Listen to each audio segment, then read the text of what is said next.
Hey crew, I've got the key to that 22 Volkswagen Jetta GLI. We are going to take it for a drive, but first let's check out how it looks on the inside and outside. The updates for 22 are most notable here at the front, where we find this larger grille. Still have the red accents for GLI. There are LED headlights with DRLs and incandescent turn signals. These corner vents look cool, but they are non-functional. This one is painted in King's Red Metallic. I quite like this color on this car. The only problem is that you lose some of the red accents for GLI within the body color. From the side, we see a set of blacked out 18-inch wheels wrapped up in Hankook Kinergy GT all-season, not summer performance tires, 225 section front and rear. Within the wheels are red painted calipers clamping on 13.4-inch ventilated front discs and 11.8-inch rear. GLI badges here, gloss black door mirrors, hard cut line in the body as we're stepping back to look at the profile. That is a very grown-up silhouette. And it's a substantial looking sedan in this compact sedan segment. At the back are LED taillights with a sort of hybrid LED/incandescent turn signal. There's a black lip spoiler up top, red GLI badge, new lower valence for 22 with honeycombing and larger chrome tipped exhaust ports. Overall, the GLI's exterior is very adult. You don't have to make excuses for it like you do the Elantra N's exterior. Let's check out the interior now. Opening up and looking inside, this black interior with red contrast stitching and red accented seat perforations. We also get red accented floor mats. On the doors, it's just a mess of hard, scratchy plastics. You do have an injection molded armrest and then one-touch up-down windows, plus a Beats 10-speaker audio system.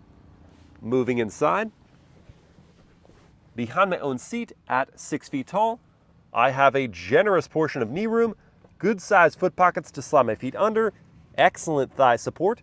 Headroom is close. My head is brushing against the roof, but it's not pressed up uncomfortably. I'm going to give this a pass. You don't get any rear air vents or USB ports. That's a huge bummer. There is an armrest that comes down. It's padded, has 2 cup holders. If you did want to put someone in the middle seat, they'd have to overcome that large drive shaft hump. I'd say a kid could do it. Really just leave it to 2 full-size adults in the back. The space here is excellent. The conveniences are really not. Let's check out the front. Door close noise. Yeah, not bad. It's solid, but it has a little hollow ring to it. Up front, we now have heated and ventilated chairs. The driver's seat has power adjustments with 3-position memory. The passenger seat is manually adjusting. There are aluminum foot pedals. And then here on the doors, up front at least, they tried. We've got some red accented plastic trim, injection molding with red contrast stitching. You do have power adjusting, not power folding door mirrors. Pull this for the trunk release and it does pop all the way up. Inside, we find a lot of space. 14 cubic feet of space for the compact sedan segment is generous. Furthermore, you can expand it by pulling on these 2 tabs and then pushing forward the seats for 60/40 split folding. There are 2 handles to pull. The very light trunk lid closed, requires almost no effort to do so. Last couple things to note before getting inside, there's a large power sunroof and customizable ambient lighting. We'll throw it in accessory mode to bring on the digital instrument cluster that is reconfigurable via the new touch-sensitive controls on the steering wheel that are mostly just frustrating. I have about a 50% success rate with those. You can also customize it via the 8-inch touchscreen infotainment system that doesn't have the latest and greatest in graphics or resolution, but it is very easy to use and is mostly responsive. You also have wireless Apple CarPlay and Android Auto. Then there's a physical volume knob here to the left that kind of bothers me because the power signal goes how you turn it, and I just want it to stay upright. There's also a physical tuner off to the right, some gloss black here around your single zone of auto climate control. You've got a wireless smartphone charging pad, 2 USB-C ports, that's nice. DC outlet there, leather wrapped shift boot with red contrast stitching around the oddly shaped gear selector, but it feels good in the hands. There's just cheaper plastics on it. Wish that was aluminum. More hard plastics here, odd shaped cup holders, injection molded red contrast stitched center console, and inside you've got deep storage, one more USB-C port that I suppose the rear passengers could fight over. Visibility is phenomenal. And you do have blind spot monitoring with rear cross traffic. The GLI's cabin, especially now only offered in Autobahn trim, has some real highs. The seat material, the very user-friendly layout, all the passenger and cargo space, but it also has lows. Really obvious cost-cutting like fake stitching or hard, scratchy plastics all over the place, a lack of rear air vents or USB-C ports. I'm still gonna say it's more good than bad though. And now, let's take the GLI out for a drive.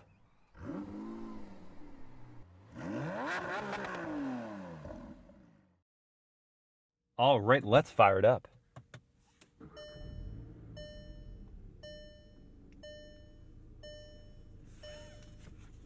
You can definitely hear the engine cranking and the startup chimes way more than you can the exhaust system. Hit this button here to access our drive modes. You see we'll start out in normal. We've got 5 drive modes to choose from. To go into reverse, you press down, over, and up. That brings up a kind of grainy resolution backup camera. It doesn't have adjusting trajectory lines. Fairly wide angle though, that's good. We'll begin as per usual with a turning radius test. Fully cranked and nice and tidy. Superb turning radius. Let's hear what these turn signals sound like. Pretty high pitched. Tick tock, tick tock, tick tock. World famous horn test is up next. Let's hear it. Okay. That's so loud. Like inside the cabin, very loud. Not sure how loud it is outside the cabin. Almost sounds like an old-timey car horn.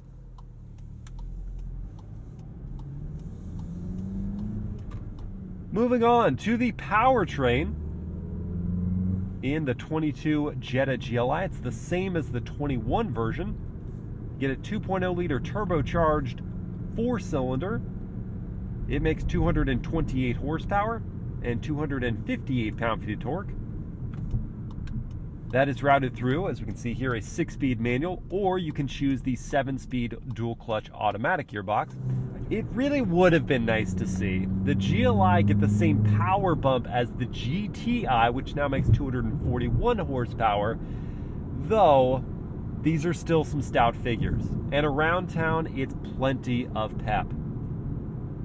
If you have the expectation in your mind that there is going to be some turbo lag below, say, 3,000 RPM, then the power delivery is smooth in its build-up. And this gearbox is just a cinch to operate.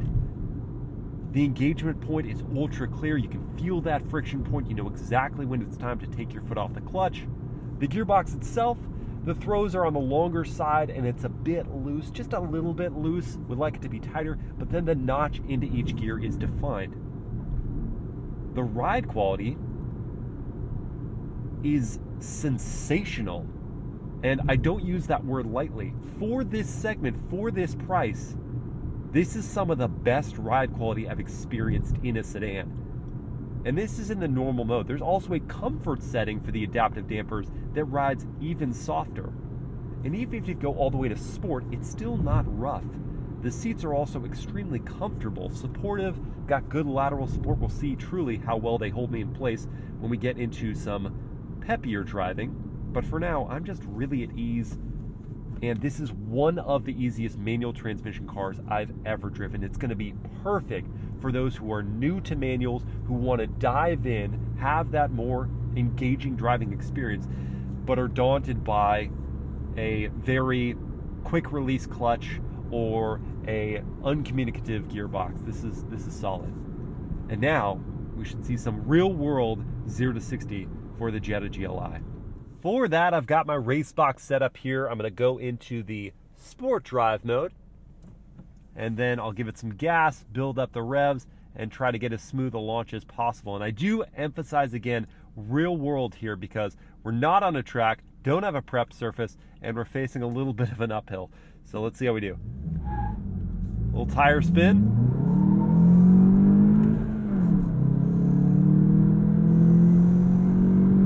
You can get to 60 in second gear. 7.3 seconds is slower than I was expecting. Independent tests I've seen quicker. They've seen into the mid to late sixes. It's not slow, but it's not going to set your hair on fire with the 0 to 60. Among its front drive competitors, it should be a little quicker out of the hole than the Honda Civic Si, but definitely not as quick as the Elantra N. Mid-range,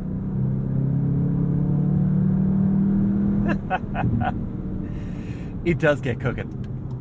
And furthermore, now we're hearing some of that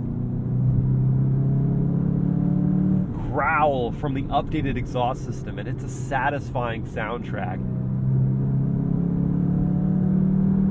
It does make you want to feed into it, feed the beast, and hear the noise. If we drop out of sport mode, go into comforts,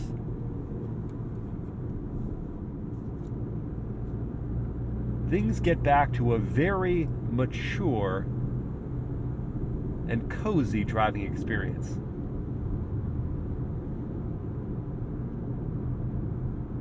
The exhaust noise fades away. The wind, tire, and road noise is hushed respectably for the price point. And once again, I become enamored with the ride quality and seat comfort here. The Jetta GLI just makes for a fantastic daily driver.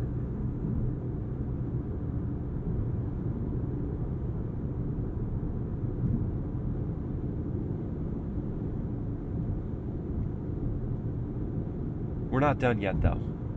Let's do a braking test. And then, let's go take the GLI somewhere where the roads are twistier.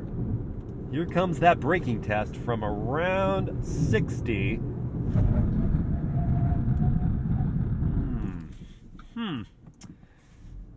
Did not quite have the initial bite I was looking for, and then the stopping distance itself was on the longer side. The pedal, for what it's worth, hung in there. It didn't ever mush on me. Stayed resistant to the force of my leg against it. Yeah, I want to see better braking performance.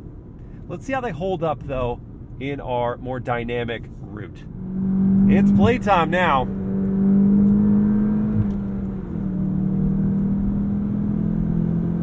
And the speeds do build quickly. The brakes. It's actually really not the brakes, it's the tires. These all seasons are handicapping this car.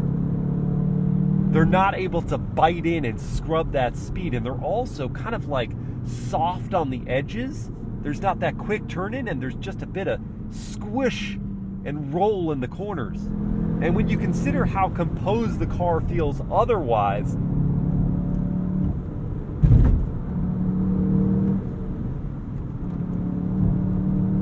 it just is a shame that you're stuck with these tires. The steering is immediate, direct, little light on communication. I've turned traction off and put stability control in sport. You can't fully switch it off. I like that you could do that with the press of a button here as opposed to the new GTI where you have to hunt around the infotainment system. That does allow us to play with the car more. The limited slip differential doing its absolute best to put the power down.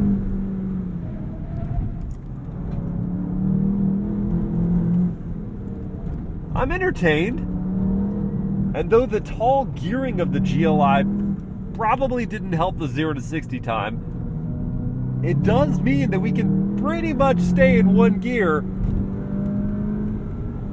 as the speeds get very high, and so you don't have to worry about shifting quite as much as some other cars.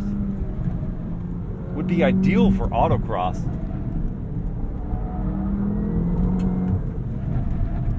Oh, give me some better tires.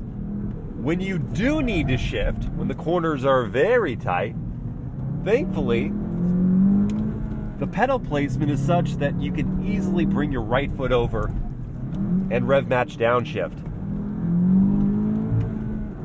I do wonder if the hop I'm getting through some corners is actually the tires, or is it possibly the bushings or some other suspension geometry thing?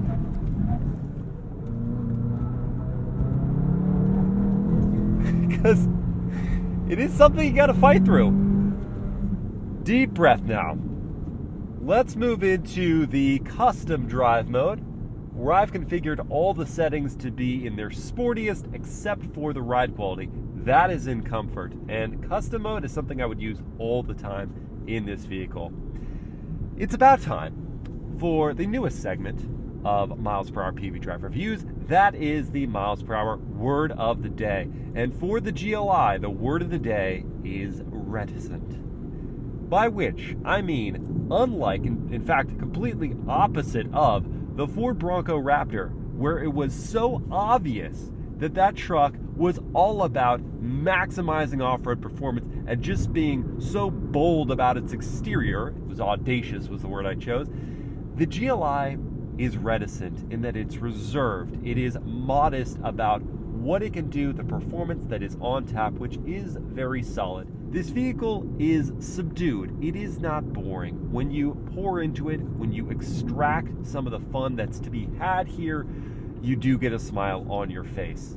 Now we can move into the final piece of this review, a discussion of pricing and competition for the 22 GLI. And as we do, I'll mention a couple specs I've yet to share. The top speed is 126 miles per hour, and the fuel economy is not usually 12.6, as we've been seeing on this drive because I've been driving it fairly aggressively. It is 26 mpg in the city, 37 on the highway, and a solid 30 combined mpg. The starting figure for the GLI, now again that it's only offered in Autobahn, is $32,390. This one is tested with the King's Red metallic paint is $32,785. It competes, what is that? It competes most closely against vehicles like the Honda Civic Si that start at $28,315. You get 200 horsepower in that vehicle. It is manual only. It gets to 60 in 6.8 seconds. It weighs less than this vehicle, and the fuel economy is 1 mpg better. You also have the Subaru WRX standing as the only all-wheel drive vehicle I'm going to mention today. That one starts at $30,100. It makes 271 horsepower. It gets to 60 in 5.4 seconds. The fuel economy is the weakest at 22 mpg. It weighs the most. And then finally, we've got the Hyundai Elantra N. That one is the most expensive to start at just under $33,000. It does make the most power at 286 horsepower. It gets to 60 in the quickest 4.9 seconds. And the fuel economy is 23 combined mpg. Now, before picking a winner from those cars, can we just take a sec, as a collective, to be grateful for the fact that all of the vehicles I just mentioned are at the very least offered with a manual gearbox. In some cases, it's the only transmission you can choose. It's just awesome that at this time when manuals are fading from favor, some automakers are committed to keeping them alive in good to drive products. I'm grateful. Just wanted to share that. Okay, to the verdict. Things the GLI excels at within the segment. It is probably tied with the Civic Si for best looking to my eyes. It has the most passenger and cargo space. It is probably the easiest to drive. This gearbox is just such a cinch to operate.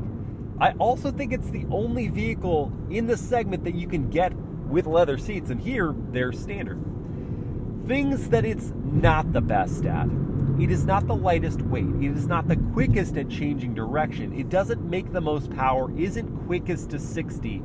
The steering isn't the most involving. It's just not the best driver's car. If you want that, and if you're willing to put up with the front end oddity of the look, that would be the Elantra N, and it's probably the one I would choose. I'd give up the fuel economy and I'd give up the ride quality. That's another one that this car just excels at. The ride quality of the GLI for the way that Elantra N drives.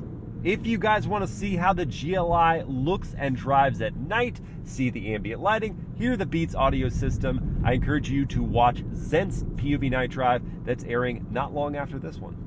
Hope you guys have enjoyed this POV drive review. If you did, please like, comment, and share the video. Subscribe to the channel, hit that bell to get notified, and I'll see you next time.